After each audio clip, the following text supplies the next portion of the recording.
Hi everyone and welcome to my talk Extensionator, Rise of the Chromium. I'm super excited and very honored to be part of Women on Stage conference. My name is Karen Kenzie. I'm a senior software engineer at AppsFlyer. I enjoy photography, singing, painting, and more. And in my not so free time, I study psychology. Today, I'm going to talk about Chrome extension and how we can use our basic JavaScript knowledge in order to build our own. So what are we going to build today? I will give you a hint. Any guess? Well, no, we are not going to build a Terminator. We're just going to build an extension that increases the font size. Let's start. So in order to develop a Chrome extension, we need a Chromium-based browser. Then we need to go to the Manage Extension page. We can do it over here and see that our developer mode is set. The next step is, of course, to create a folder that will hold all our code for the extension. So let's create one. New folder. Let's call it my extension.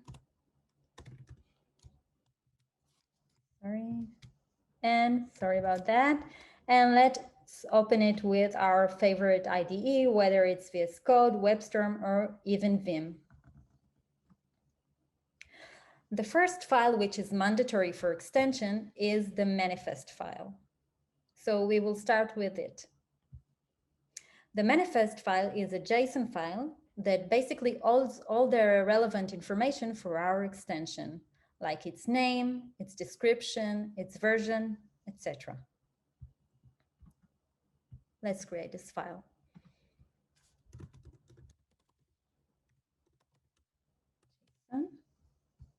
There are a few mandatory fields we need to provide. Those are name, which is the name of the extension, my super font extension. We need to provide a version. Sorry. The version can be any number. Just keep in mind that whenever you update your extension in the store, you need to increase this number as well. Let's start with 0.1, and we also need to provide a manifest version. The currently supported version is version 2, but they are soon going to release manifest version 3, which will enhance security, privacy, and performance. So those are the mandatory fields we need for an extension. Let's load our extension. We will go over here, click on Load and Pack, and select the folder of our extension. Let's see. Where is our extension? There it is, my Superfont extension. If we want to see the details, we will click on this and we can see the version. Currently, there is no description and no special icon. Let's go back to our IDE and add a description. Sorry.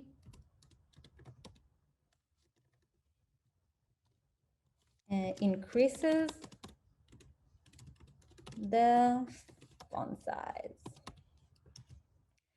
When we make changes to our code, we need to go back and refresh our extension. Now you can see that the description was updated and we can see it over here. Currently, our extension doesn't do anything. So let's go back and write the code. When we write an extension, all the script that runs in the background are called background script, and they are in charge of the logic and the interaction with the Chrome API. So let's add background script. It's an object which in the manifest, we need to specify the background, which is an object that specifies all the scripts that we need to run in the background. Let's call the file the same, background.js, and copy paste it to create the script itself.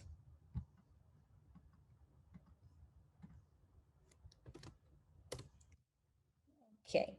So for the background script, we want to add item to the right-click menu. For that, we will use the Chrome context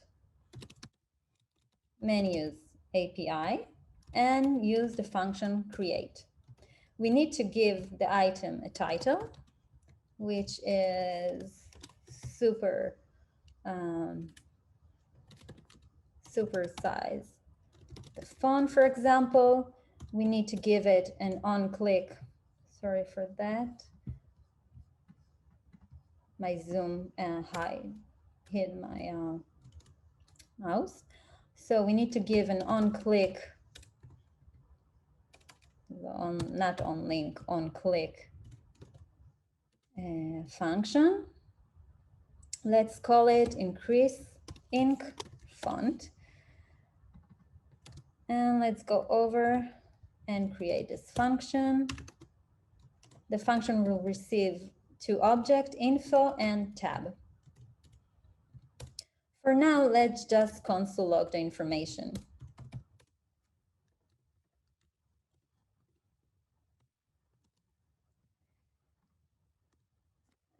Other than that, we need also to provide the context in which we want to add the item to the right-click menu. It can be either when we click on an image or a page or a link. Let's select a page. It can also be a list. And that's about it for now. Let's go over here, refresh our extension, and we can see that we have some errors. Let's see what the errors are. We get an error that we cannot read property create of an undefined.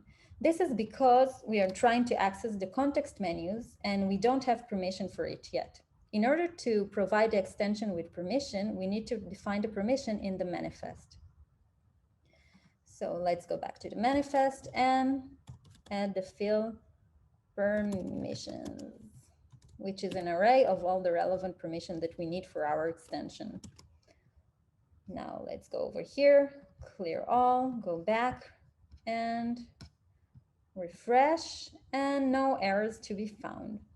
Let's open a web page such as Wikipedia, the Terminator page, and see if the item was added to our right-click menu. I see I have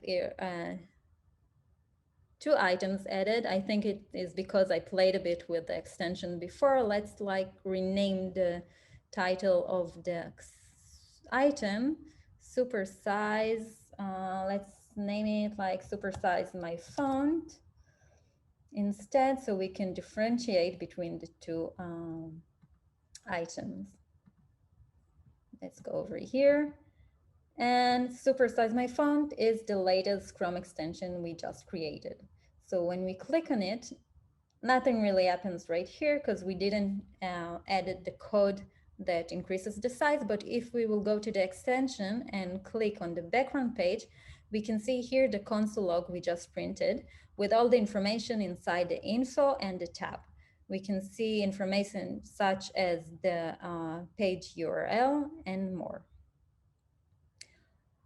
So let's go back and add the script that changes the font size.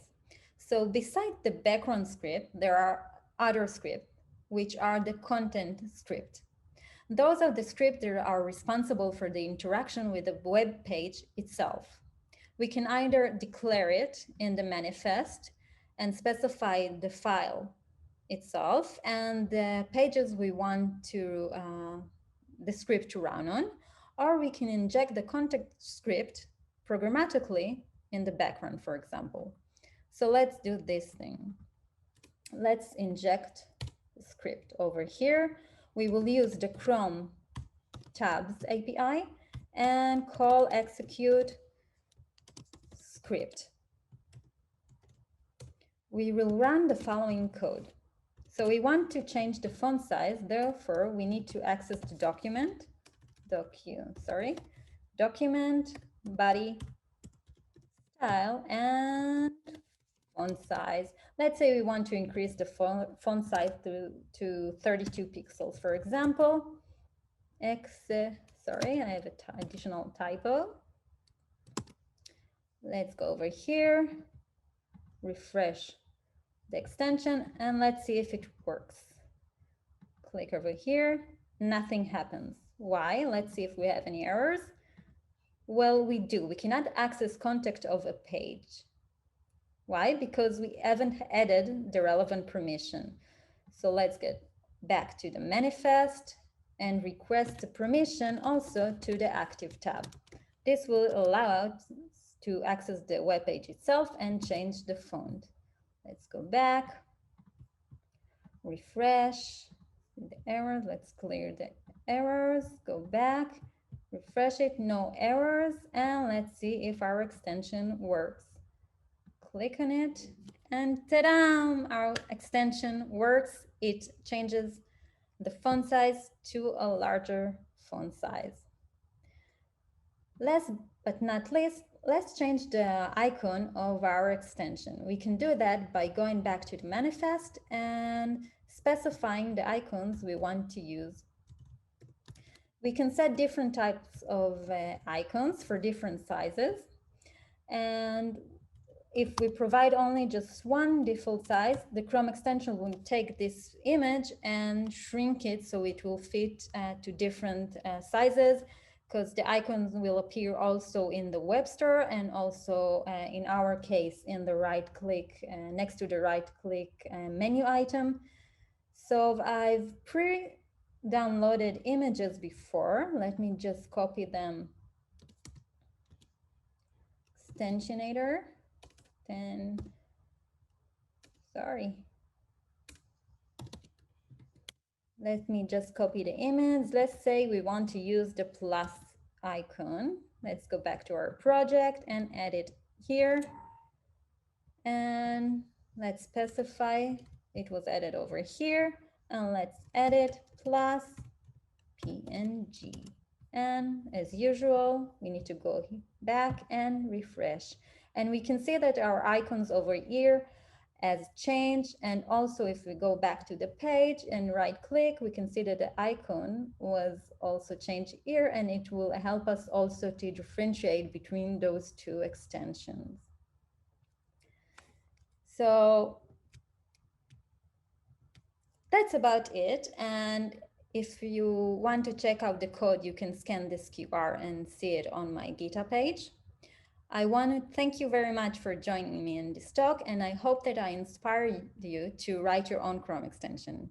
Oh, and by the way, if you choose to upload your extension to the web store, you need to create an account, zip your folder, and upload it to get a review. And if your code passes the review, it will be uploaded to the store. So thank you very much. You can reach me either via LinkedIn or Twitter, and have a wonderful day.